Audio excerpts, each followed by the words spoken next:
I am Efrem Fesaha, CEO and founder of Boon Boona Coffee in Renton, Washington.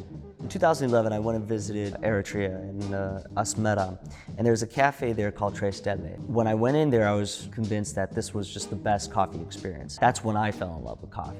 Leaving Asmara, coming back to Seattle, Washington, I immediately started to think about what I would need to do to get into coffee. As I started to become more knowledgeable and experienced within coffee, I said I need to know the source of my coffee, and started tapping into different markets in the US, but then I also started reaching out to Ethiopia and co-ops there. Because of the large quantities of green coffee that I had available to me, I would sometimes pass it on to my mother, and my mother would then roast it. And typically you don't consume coffee by yourself, but with friends and family.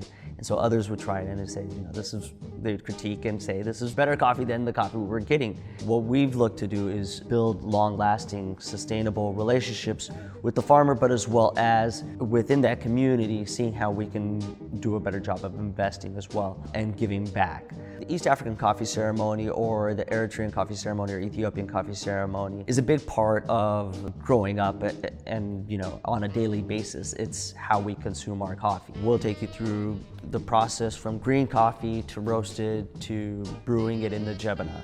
So you'll get the full experience there, and to be able to consume it of course as well.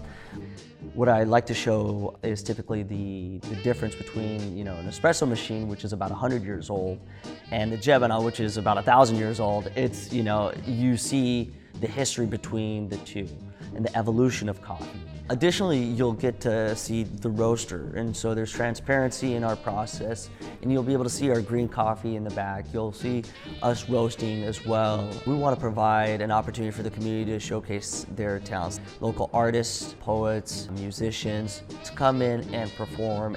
Also providing a space where people could come in and kind of relax, do their work, whether it's homework or their day jobs as well. We look forward to having you at Boon Boona and taking part in our unique African coffee experience.